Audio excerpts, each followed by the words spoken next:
masoyi da masoyi rayuwa ta samu mahali da mutan yi nishadi tun da dai mun taba tafi. Masoyi da masoyi rayuwa ta samu mahali da mutan yi nishadi tun da dai mun taba tafi. Barka da zuwa.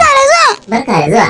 A'udhu billahi minash shaitanir rajim. Bismillahir rahmanir rahim. Wa sallallahu ala nabiyil karim wa alihi wa sahbihi wa sallam. Kamar yadda aka gani tun kafin shigowa wannan tasha mallakin Ahmad a Hayata. Duka ne dan ganin an ilmantar an faɗakar. Da ma nishaɗantar da al'umma a ko'ina suke. Kuma ƙoƙarin ganin an gudu tare a kuma tsira tare. Na fatan za a ba mu haɗin kai wajen yi mana subscribe da like. Sannan a jangwale ƙararrawa. Domin samun labari da zarar mun ɗora ayyukanmu a wannan tasha mai albarka. A ƙarshe kada dai a manta.